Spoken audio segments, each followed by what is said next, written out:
1-4. Name the measure and classify the angle.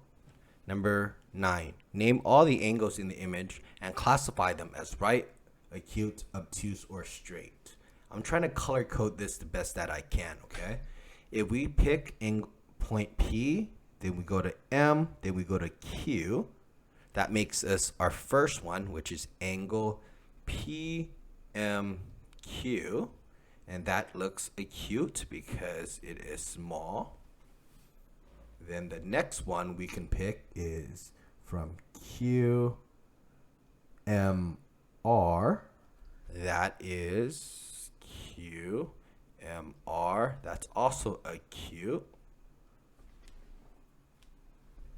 Then let's see, we have from R to M to S. So we have RMS, that's also acute.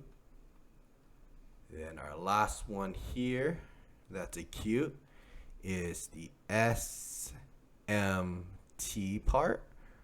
So that is SMT, that's also acute.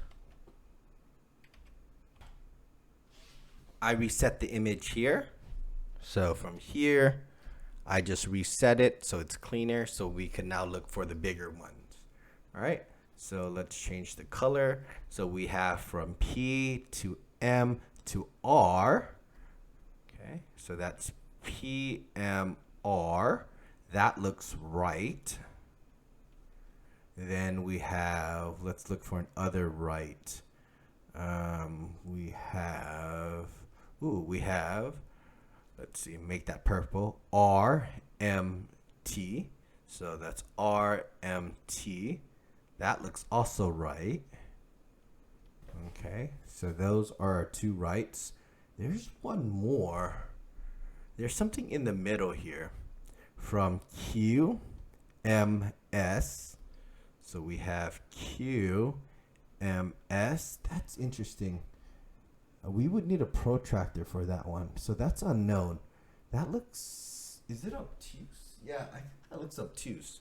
It looks obtuse. We would need a protractor to confirm. Okay. Good. We have that one.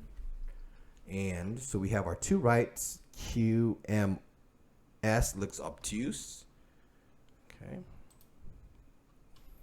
And then let's reset the image one more time here. And we'll look for our last one. Our last one is going to be our straight, which is just a straight line here. Okay, so angle PMT, which is going to be our straight. So this image had 4 acutes, 2 rights, 1 obtuse, I believe, if we got a protractor, and 1 straight.